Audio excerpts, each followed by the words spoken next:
Hi everybody! Hdfc is one of the most extraordinary players in the Indian banking industry. What started as an ordinary bank with a handful of visionary, ambitious bankers has now turned into the largest and perhaps the most powerful private sector entity in the Indian banking space.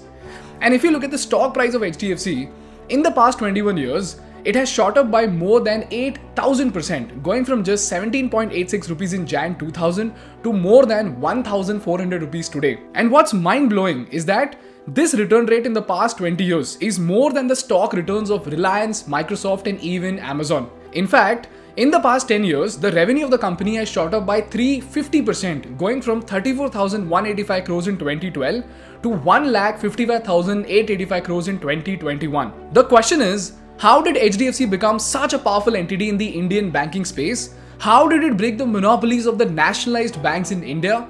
And most importantly, what are the business strategy lessons that we need to learn from the legendary leaders of HDFC Bank? People, the first thing that we need to understand is how does a bank work in the first place?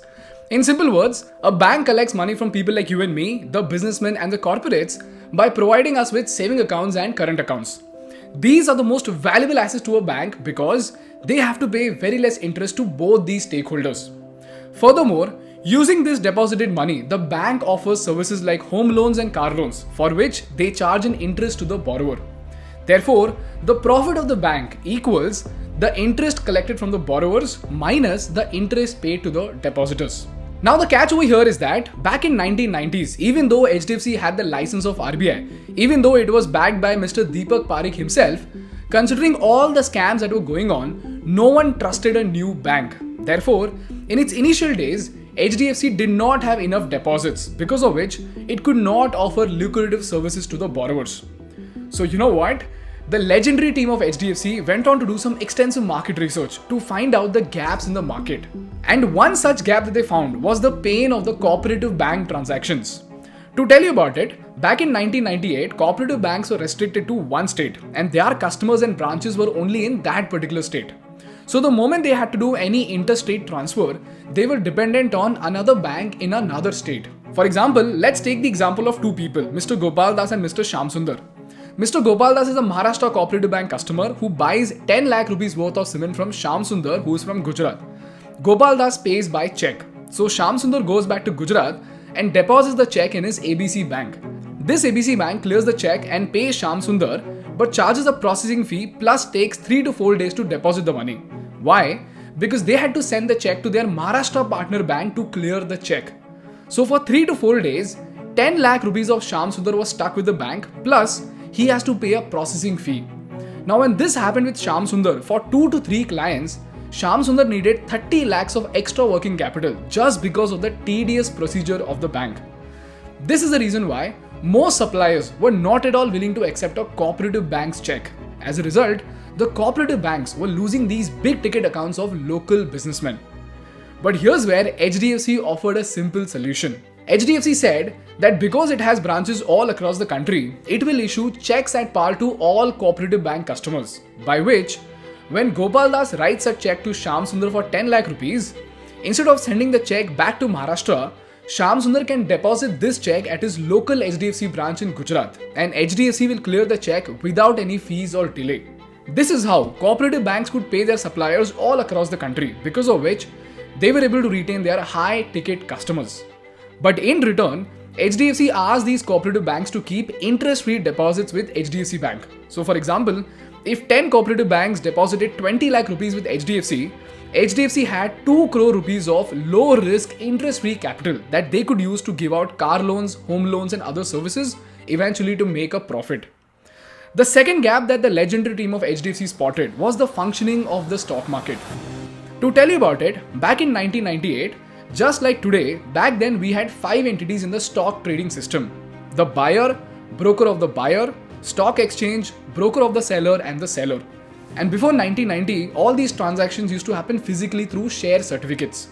But as the computer revolution picked up in 1990s, the process of trading started to change and we saw the rise of dematerialization of stocks, wherein instead of being physically traded, the transfer of stocks started to happen electronically. But the catch over here was that although the share transfer happened electronically, the funds were still being transferred physically. For example, if you are Mr. Patil and you are a buyer from Maharashtra using SBI, if you want to buy 10 shares at 500 rupees per share, you had to give a check of 5,000 rupees to the broker who had an ICICI bank account. He then gave another check to the stock exchange for 5,000 rupees which had an account in Canara Bank.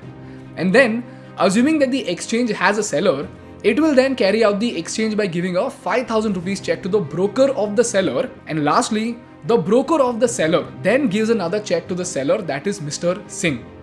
After this transfer was done, the shares used to be electronically transferred immediately to the buyer.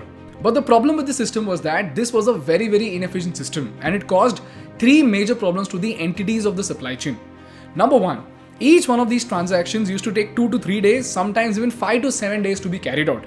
This was because each entity in the supply chain had a different bank which had different transaction times. Secondly, this process became even more complex when a broker had multiple customers who again had different bank accounts with different processing times.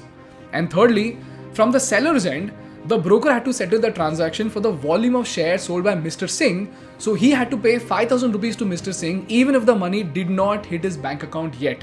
This meant that the broker had to have a huge amount of working capital with lakhs of rupees in his account, which will only be used to pay back the sellers. And lastly, while this transaction was being carried out, the exchange had no way to figure out if the broker had enough balance to execute the trade or not. Which is why, to mitigate this risk, the exchanges had to send data on dues of various brokers to the bank at the end of the day to check whether the brokers had enough money to honor their trade or not. In this case, every single day in the evening, Canara Bank used to send the data saying Mr. Singh and Mr. Sheikh have 1 lakh rupees and they are supposed to execute trade worth 80,000 rupees and 1.2 lakh rupees respectively. This further made the process extremely inefficient, tedious and costly. But this is why, ladies and gentlemen, HDFC Bank came up with a revolution and opted in for a software solution called the Micro Banker, which was developed by a company called iFlex Solutions. Micro Banker was a fully integrated online banking automation system, whereas other banks either saw online banking as way ahead of its time, or they stuck with offline banking, or they had a hybrid of both online and offline. And this gave HDFC the superpower to transfer funds electronically with minimal human interaction, and what followed next was nothing short of a revolution. Now, HDFC could make sure that not just the shares but even the funds could be transferred electronically to the entities of the supply chain in the stock market, and hence the transaction time reduced from 5 to 10 days to just 2 to 3 days. And this gave the entire supply chain three features that was nothing less than a superpower to the stakeholders. First of all the buyers and sellers could carry out the transaction within 2 to 3 days, making this entire process extremely effective in terms of both ease of calculation and strategy. Secondly, the exchange could immediately check if the brokers had enough funds to carry out the transaction or not, because of which it saved them a lot of headache. And thirdly, the broker needed very less working capital to operate. For example, instead of having 3 lakh rupees, he could operate with just 1 lakh rupees because the funds were coming in and moving out very quickly. And because of this, they had enough time to settle the transaction. This is how HDFC revolutionized the stock market system in India. Now some people might say, yeah bro, so what? What is the big deal with using computer and internet for banking?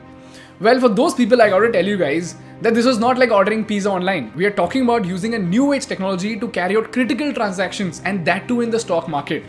This requires a ton of efforts into reskilling your employees, setting up new systems and procedures that no one has ever used in India, and most importantly, it comes at the cost of putting the company itself at risk because you're dealing with critical transactions. But in case of HDFC, the meticulous execution of this strategy paid off dividends that were far beyond anyone's expectations. And guess what? This resulted into a viral opening of HDFC accounts. From 1999 onwards, not only did all the brokers switch to HDFC, but also asked their customers to switch to HDFC accounts. And starting with the NSE in 1998, the HDFC Bank became the clearing member of all major exchanges by FY 2000. And in total, 800 broker accounts and a majority of custodians were using HDFC Bank services by FY 2000. And by late 1990s, HDFC Bank had captured 80% market share in the settlement business. In addition to that, HDFC even started offering lines of credit to brokers to settle their excess transactions, giving them one more reason to win the big ticket accounts of the stock brokerage of India.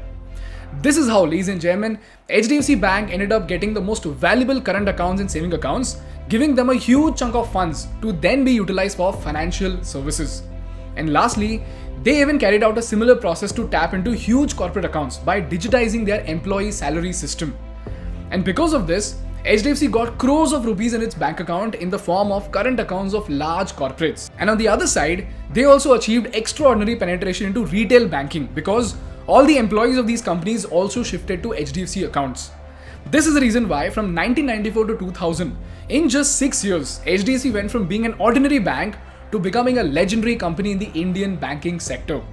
And this brings me to the most important part of the episode, and that are the lessons from the case study. Meanwhile, if you're someone who wants to invest into HDFC Ventures, you can invest in the House of HDFC Small Case. Small Case is this wonderful company that helps you strategically invest into a basket of stocks such that you can get the best return on investments in any market condition. This small case consists of hand-picked stocks from different HDFC ventures in multiple sectors, including asset management, banking, insurance, and financing. The best part about small case is that the small case manager himself will rebalance the stocks strategically depending on the market conditions to make sure that that small case gives you the best return possible. And even if you do not want to make any investments, you can use my favorite feature of this app, and those are the news section and the blogs that are again curated market-related content to give you the most insightful information about companies in the stock market. So if you want to make the most strategic investments into the stock market, download the Small Case app from the link in the description. Moving on, there are 3 very important lessons that we need to learn from the rise of HDFC. Lesson number 1. Whenever you are a new player in the market, before jumping into the mainstream market, always try to find the gaps in the market. And we even saw this in case of Asian Paints. In this case, it was the cooperative bank's pain of transactions that HDFC leveraged in order to get low-risk interest-free deposits, which then laid the foundation for its growth. Number 2, as the legend Guy Kawasaki once said, innovation always happens when a company jumps to the next curve and reinvents an existing process.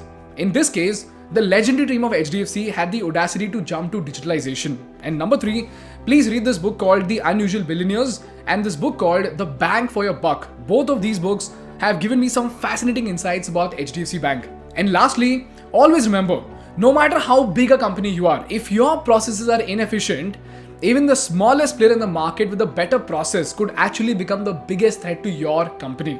In this case, it was the complacency of the nationalized banks of India that was disrupted by the likes of ICICI, HDFC and Axis Bank, eventually turning these newbies into legends, leaving the bureaucrats struggling in the market. So always keep your evaluations tight and kill your inefficiency before someone else kills your business. That's all from my side for today, guys. If you learned something valuable, please make sure to hit the like button in order to make YouTube Baba happy. And for more such insightful business and political case studies, please subscribe to our channel. Thank you so much for watching. I will see you in the next one. Bye bye.